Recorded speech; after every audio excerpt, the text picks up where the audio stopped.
मैं बेचन Mishra class 11th के प्रश्नावली 1.5 के प्रश्नों को हल करने के पहले आपको हम 2-3 समुच्चय के बारे में बताना चाहता हूं आप सबको।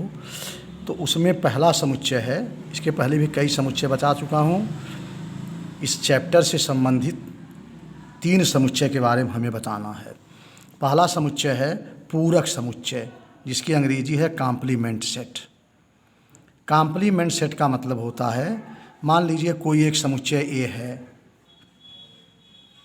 वह किसी सार्वत्रिक समुच्चय का उपसमुच्चय है, अर्थात ए is subset of you.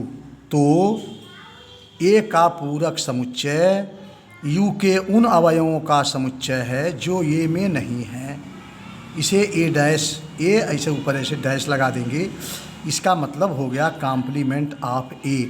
Complement of A का मतलब हुआ कि सार्वत्रिक समुच्चय यू के वे अवयव जो ए में नहीं हैं, उन अवयवों का जब हम समुच्चय बनाएंगे वह ए के पूरक समुच्चय कहलाएंगे।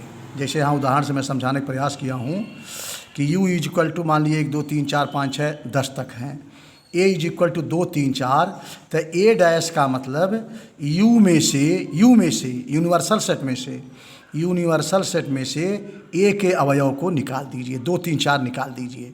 तो जो बचेंगे 2 3 4 के अलावा जो बचेंगे 1 5 6 7 8 9 10, यह जो हैं क्या होंगे, यह ए के पूरक समुच्चय कहलाएंगे। 7 8 9 10।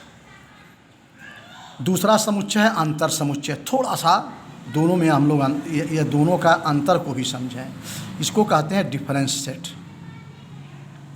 यदि 2 समुच्चय कोई हैं ए और बी, आप ऐसा समझें 2 समुच्चय ए और बी है, तो कहा जाए ए अंतर बी समुच्चय लिखिए। उसको लिखते हैं ए माइनस बी के रूप में लिखते हैं। और ए अंतर बी का मतलब होता है ए के वे अवयव जो बी में नहीं हैं। याद रहे इस चीज़ को, जब ए माइनस बी लिखेंगे तो इसका मतलब होगा कि ए के वे अवयव जो बी में नहीं हैं, उन अवयवों का अगर हम एक समुच्चय बना दें तो वह ए माइनस बी या ए अंतर बी कहलाएंगे।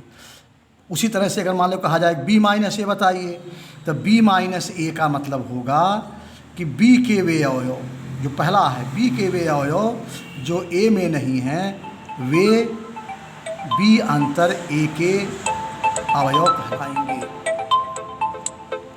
इसको ए माइनस